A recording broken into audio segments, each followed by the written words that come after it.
This is a podcast by The Straits Times. Welcome to Double Feature, a movie podcast by The Straits Times. This week, we are going to be talking about the good, the bad, and the ugly of Crazy Rich Asians. It is the biggest film out at the moment. It's been a massive hit in the States, and it's caused some controversy here for various reasons. I'm your host, Jonathan Roberts, and I'm joined this week by Chow Suan from The New Paper. Hello. Hello. Okay, Suan, you actually covered the premiere, the gala premiere of Crazy Rich Asians. I did. It was at the Capitol Theatre. It was called the Teal Carpet, apparently. Teal carpet. Red carpet's too. Well, too ordinary. Teal is so opulent. Yeah. Teal is a bit Tiffany's. I think that might have been the point. Yeah. Okay. Yeah, but you know, like, I'm sure you aren't surprised, but these celebrities don't look quite as good in real life. Well, not in that heat. No. Yeah, it's just sweat dripping everywhere. But that said, like the 2.5-hour long red carpet was graced by a lot of like Singapore's real Crazy Rich Asians, and I mean some of our social media celebrities, and they were opulently dressed. People so famous you've never even heard of them, as Billy Connolly once said. Yep. Do they look good? Do you think? Do you envy them? Do you envy this lifestyle that they have? The theme was Crazy Rich, right? And a lot of them, they dressed to kill that night, but you know, it didn't help. I didn't know who any of them were, so. Okay, so aside from the real Crazy Rich Asians, the film, and I'll just say now, the film's already out. We're going to be getting to spoilers around here, so yeah, if you don't want to find out what happens in a basic rom-com, maybe don't listen on. From what I can gather of the film, the premise is that a young couple come to Singapore where they are haunted by Marina Bay Sands. No matter where they go, every road that they cross, every angle they look at, Marina Bay Sands is there. You just hate it. It was everywhere. I mean, there are other places to film in Singapore, I guess. But anyway, we will get to that. I guess that's part of the ugly. What did you think overall of the film? I surprised myself. Like, I went in thinking I would hate it. I was all ready to have a bit of a laugh, write it off. But then I really liked it. Really? Yeah. I mean, it was fun. It was easy to watch. It was, you know, the whole fantasy. Did you fall for the emotion of it? Oh, yeah. I mean, I was a bawling mess. I went there for work. And by the Seriously? end of it, by the end of it, I looked so tired and it was like mascara everywhere. It tugs at your heartstrings, okay? The whole friends and family thing, got me. Okay, well, look, I mean, I like a good rom-com. I like things like The Proposal. I even like romantic films. Breakfast at Tiffany's is a favourite of mine. But this one, I don't know. At points I got quite bored. That said, there are wonderful scenes in this. I think there are some amazing moments in this. Some of the acting was and class. All the amazing moments are pretty much down to the women in this film. It's true. It's definitely a film for the female characters. I mean, the male characters were basically placeholders. Didn't say much, didn't do much. If this film has been different in that it's an all-Asian cast, and that's the big change for this particular film, it's also a change in that the men are the pretty dumb ones who just sort of stand around and look nice. Yeah, the women drive the plot. The men are just conveniently there. Okay, so seeing as we're talking about the characters, who are the actors that you like? I mean, what about the lead actors for a start? I thought Constance Wu was fantastic. Oh, yeah. Like, I mean, she just oozes intellectual girl next door. Like, you totally bought that she was a professor. She was so confident. She was, you know, just good looking enough. She was just so cool. And I mean, I really loved her. But just good looking enough. No, I mean, she is really attractive, but not in that kind of like not in like the typical Hollywood supermodel kind of way. Yeah. And she has such a convincing like confidence. Yeah. What about Henry? Henry Golding, the man with a posher accent than me. You're just bitter. But I must admit that I don't think Henry Golding was super impressive. Like, I mean, for like a male lead of a rom-com, you know, you want him to be the aspirational, charming, beautiful man. And I thought he was just kind of average. Like, he was okay looking. He didn't ooze any particular charm. Like, he was.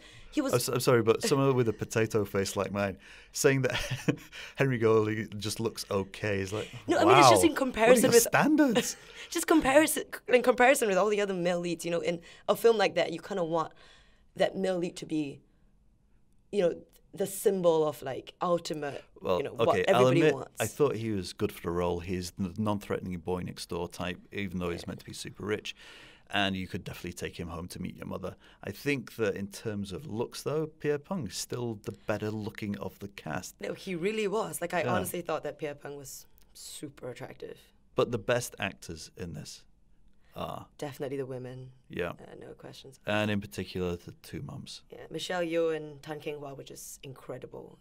Yeah, I mean, Michelle Yeoh oozing this... well, if people talk about Meryl Streep in Devil Wears Prada, saying, you know, that she can destroy people with a single look and turn them into a quivering mess, Michelle Yeoh has this in spades for this role. Yeah. She a thin layer of geniality covering a simmering pot of cold malevolence. I would not have wanted to be Rachel. No, you wouldn't. You just, okay, I'll leave you to it, Nick. Bye. See ya. I thought on the other side of the mean spectrum, Tan Keng-hwa was fantastic. Yeah. Like, her dynamic with Rachel was so believable. You could just see that they loved each other, you know. Yeah, you immediately bought that they hang out together. In fact, when I first saw her on screen, I thought she was like the best friend. Mm. They were very convincing as people who spend time together, laugh a lot together. I bought them straight away. Yeah, like, I think it was their chemistry that really first brought me to tears. Like, it was just... The mother-daughter thing was just, and they were so good. So, which particular scenes stood out for you? Like, I really loved the mahjong scene. Like, it was just so well done. Like, they definitely choreographed the game. You know, it's like each tile that was put out was just. I mean, obviously you've got to understand it. So I don't play mahjong, so I had to kind of look it up after. But like that scene, you know, where she picks up the 8 of bamboos and just like puts it out, and it's both women's winning card. The 8 of bamboos, or as I thought, double M. I mean, that's what it looks like. I don't play mahjong, and I don't have any semblance of knowledge of these particular characters on the tiles. But yeah, I was like, double M. Clearly some significance there. Yeah, I mean, that's where the cinematography kind of comes in, right? Like zooming into the tile and leaving it there for like a But whole it was seconds. a really, I mean, this is the climax to some extent of the film, the grand showdown where she meets Michelle Yeoh to discuss why Michelle Yeoh is disapproving of her. Yeah, and I thought it was so brilliant because like the significance of the game itself was just so well thought out. Like, I mean, the card, it was what both women needed to win, but just because Constance threw the card out, she still won because the whole time she was playing a different game than Michelle. Well, things like that were signalled earlier on. Yeah. In that there's a bit of a Chekhov's rifle, where if something is brought up in the first act, it will be used in the third act. And in this case, it's one of the first things that are even said. So at the opening scene, Rachel is teaching students through a game of poker, and she reveals that very clever line that she was not. I love that line. Well, it went something like, you know, you played to not lose, but the point is to play to win. And that was just, loved it. Yeah, and that's kind of like, well, when you see that, you think, yeah, that's going to turn up later, isn't it? Yeah, and then it did. Yeah. I think the mahjong scene was surprising for me as well because I'm not particularly a fan of John M. Chu's work, John M. Chu being the director. Mm-hmm. His previous film was Now You See Me Too, which I thought was infuriatingly bad. But this, so many elements of it, like the table that they play mahjong at, there's 2 other women there, and she says, don't worry about them. They only speak hockey and us. Yeah. I thought that it's got such a Western element of... Almost like they were in like a salon in a Western... Well, a saloon. Saloon, I'm sorry. Cowboys didn't go to the salon that often. Hey, Tex, where'd you get your hair done? Wow. Harsh. But yeah, it's got that whole Western... Don't love it. Yes. For that Western salon feel, come to go play mahjong. But yeah, it was a great showdown. And of course, it contains a fantastic moment at the end. Oh, so between the 2 matriarchs. That is close, for me, was like the scene with Al Pacino and Robert De Niro in Heat. There's just this, the moment, that look between the 2 of them. It was marvelous. Yeah, it was brilliant. And like the blocking was so good as well because like, you know, by the end of it, the poorer cousins, you know, had won. And they were just towering above Michelle while she was sitting in her chair. Yeah. I think that some of the scenes, I'm not saying that all the scenes are good. Some are just, I quite like the look of the wedding at Chimes. Ugh, I thought it was tacky and just... Do you not like it? I thought, I mean, I can fully imagine that so many bridezillas now are going to be saying, I want that wedding. I want people to be holding flower lanterns along the... Okay. For one, it's super impractical. Like, if you're walking down the aisle in, like, a dress and Of you're the course star it of the is. night, But you it want people to looks clap for good. you, but they're holding something. Clapping for you. I mean, look, I'm no fan of weddings. As far as I'm concerned, weddings are for booing. When you walk down the aisle... Hater. Yeah, just hate romance. boo, boo. Maybe look... But No, anyway, and like it just didn't make any sense. Like, I thought the church could have been so much prettier without all these random leaves everywhere and then like flooding the aisle. no, but that's the opulence part. If you're going to go for an opulent wedding, and these are, of course, the crazy rich Asians, yeah, have people holding the lanterns and the dimly lit thing and this kind of I don't know, it's like a swamp kind of thing. Yeah, it was a swamp. An enchanted swamp. But I like you the hear look of yourself? it. Yeah, I like the look of it. I mean, in terms of how it looks on screen, it looked fantastic. I thought the scene was just quite cringy because like there was this bit right where the bride was walking down the aisle and then Nicholas catches Rachel's eye and then mouths, "I love you." Why? Because he's being romantic in a slightly odd way. Oh, so cringy. I hate romance. You hate romance, but you love this rom-com. It's cute. But yeah, other than that, I thought, I mean, the scene of Astrid in the car was fantastic too. Astrid, played by Gemma Chan, who is... Cousin. Astrid is Nick's cousin. Yeah. One of the things I didn't quite get in this was all the relationships in the family. I thought some were brothers and sisters. I didn't quite get the whole cousins thing. Yeah, I think it's just clearer But- when you've read the book. Well, seeing as you mentioned the book, in the film, Astrid's main story is that her husband, Pierre Peng, the good-looking Pierre Peng, has secretly been cheating on her. Not that you usually cheat on people openly. And, it leads up to them breaking up with this amazing scene in the car where she that delivers scene in the a car. coal line. Yeah, and then like she has that straight face and then it collapses. It's just, I loved it. Yeah. But the Yeah. actual story of it is a bit more complex in the book, and I feel like we've been cheated somehow. Yeah, I mean, like in the book, it was fantastic. Like, so when in the movie, right, he supposedly cheats on her, but in the book, it turns out then that the whole time he had not been cheating on her. He had planted all these clues, like the text message, the jewelry. They were all planted by him because he wanted her to think that he was cheating, so that she would break up with him. Because he was sick of family pressure, not happy in the marriage, etc. But I mean, that is just a super complex storyline that did not come out in the film. Either way, he doesn't come out of it well because he still doesn't have the guts to actually do it himself. Yeah. So, bad man.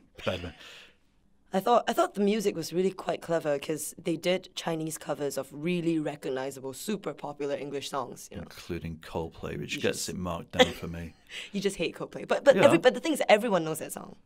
No, yeah, you I mean, if recognise you're it. going to say that, it's a Chinese cover of that song, so there's plenty of others as well. Right? Yeah, and I thought it was brilliant because it just like made so much sense. Right? It's this whole idea of like something really recognizably Western being sort of transplanted into a really Asian context and just having it sort of work together. Yeah, I thought it was a nice little touch that if you noticed it, it was like, I see what you did there. Well, that was the good stuff. What about the bad stuff? Oh gosh, Bearing in mind that we want to get out before dawn. you just hate it. Okay, there weren't that many bad things. I didn't hate it, but there are things that when the trailers first came out and people were complaining about, MBS, you're using MBS again. I was like, hey, come on, what else are you going to use? I mean, it's the most iconic building in Singapore at the moment.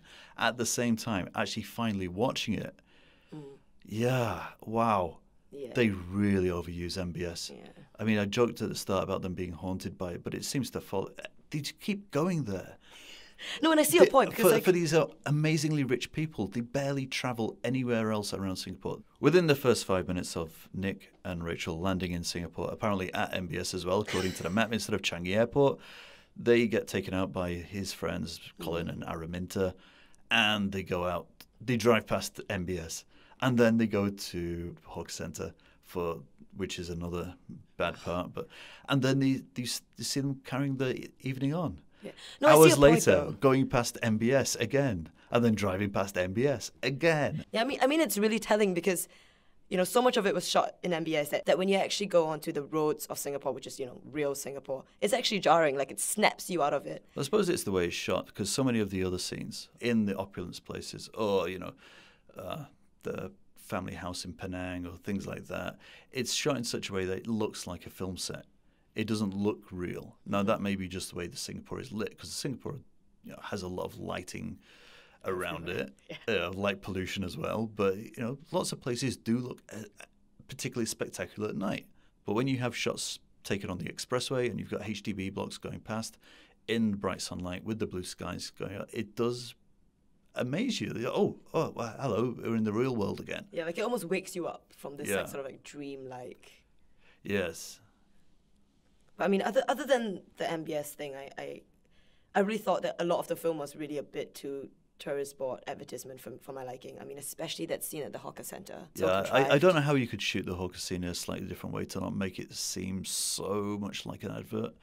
But at the same time, I think there's ways to do stuff in a more casual way and not have this, hey, I'm going to eat hawker food. And, Order the satay. oh, yes, ordering the satay. And, of course, when he starts ordering in Mandarin. Chinese, yeah. I think that was the biggest thing for me. Like, that it was so contrived that when they made him speak Chinese, like, even I know that is nothing like what Chinese is supposed to sound like, And it was just so unnatural because it just sounded like he was trying to force all these languages into this short segment. I think it could have been a better joke if someone called him out on the quality of his Chinese. Yeah, like it would have been so Singaporean. Yeah. So like, dude, hey, your Chinese damn bad. Yeah. I mean, that would have been a much better joke. And it would have alleviated this weirdness of him clearly struggling It with was just saying the been right words. so much more natural. It's like almost phonetic to an extent. I mean, I can't really comment on it because I can barely speak Chinese anyway. I can barely speak English. I mean, Henry Golding has a better English accent than Just I different. do. I think the other thing that didn't work for me was this strange mix of comedy. There's a gag at the start where Rachel and Nick are in a cafe and someone clocks who Nick is and starts saying, oh, who's Nick Young with? And she sends a message, picture of them and a message that says, who's he with? And this message goes around the world, and it's kind of so many millions of people seem to be on this task of finding out who Rachel is. She, doxing her. And this message gets back to Michelle Yeoh. She calls Nick, and you think it's almost like a day's passed or something, but actually they're still in the cafe. They still got that last bite of cake left. Yeah, they're still on the one cupcake that they had before. I mean, it's a goofy joke. It had lots of graphics going on in it, so it's quite nice. Yeah. But then nothing else is like that all the way through.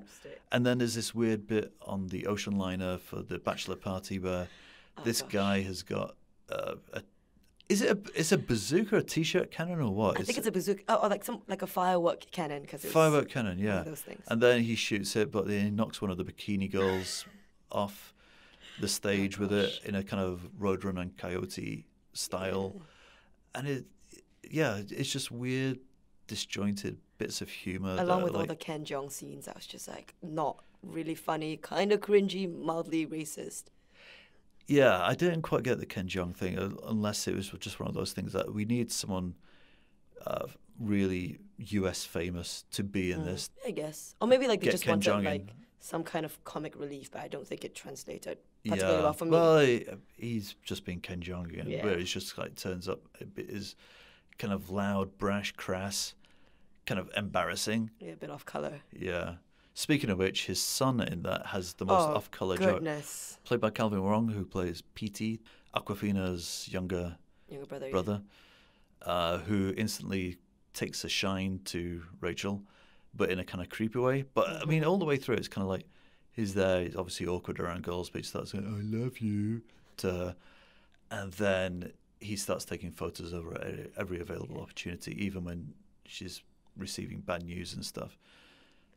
And then there's a moment where Rachel's mum has joined her in a bedroom, and the bonding over a moment, and it turns out that he's been taking pictures of the whole time.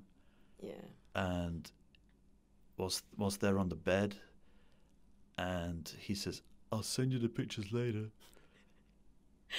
And it's clearly meant to be kind of a joke. And the two women laugh as well. Because, ha ha ha, we've been secretly photographed whilst we're lounging around in our pajamas.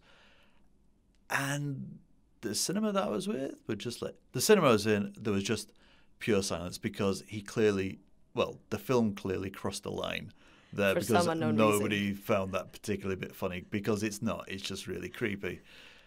Okay, and of course the biggest controversy is the lack of racial diversity. It's been praised for being the first Hollywood film that's an all-Asian cast. And you have to say, they've got a point, It is a very one-sided version of who lives in Singapore. Oh, yeah, no, of course, it's all Chinese. There were plenty of opportunities to have. Whilst this is a film about a very insular family and a very insular community to some extent, it's not like they're never out in public. You could have people around or, more interaction with other people. I think if they really wanted to actually, remove any kind of insularity, I think it would not have been completely impossible, even difficult at all to have people of other races. But then again, I do also see, the point that it's not really meant to be a documentary. It's meant to be a romantic comedy. Take it with a huge dash of salt. A salt mine's worth, because this is Hollywood, and Hollywood will bulldoze over the facts no matter what. Exactly. To push their story. And indeed, very famous, very recent cases of changing the facts of history just to suit their story because, we don't think it will play well in Texas or whatever. That is not an excuse, though. And, given that this has been a successful film, given that it has got its sequel already greenlit and the sequel is going to be coming, I hope that they can bring a bit more... It'd be nice to see a bit more of a real Singapore in there. I know it's Crazy Rich Asians. I know it's about opulence. It's about a different world of people who don't venture. They don't know what Uniqlo is. People who, their basic brand is probably Louis Vuitton. It's a extraordinary world. Yeah, I know, but it'd be nice if they could bring a bit more of a real Singapore in it. It's one of the most exciting things about Singapore, diversity, and I think it'll be great for the story building and just for making the film richer. And with thoughts of a sequel, I think that's probably a good point at which to send these Crazy Rich Asians on their way and end this particular episode of Double Feature. So, Anne, you'd recommend this film? Yeah, I think it's pretty good. I'd say bring some tissues. Okay, I wouldn't go that far. I think there's some wonderful scenes in it. Michelle Yeoh and Tan Kong Wap being particular standouts, but otherwise there are some dull points, so maybe take a pillow. So harsh. Well, thanks for joining me, Sue-Ann. Thank you for having me. It was fun. And I hope you've enjoyed listening, and join us again next time for Double Feature. That was an SPH podcast. Find us on iTunes, Google Podcasts, and streaming on Google Home. Do send your feedback to podcast@sph.com.sg.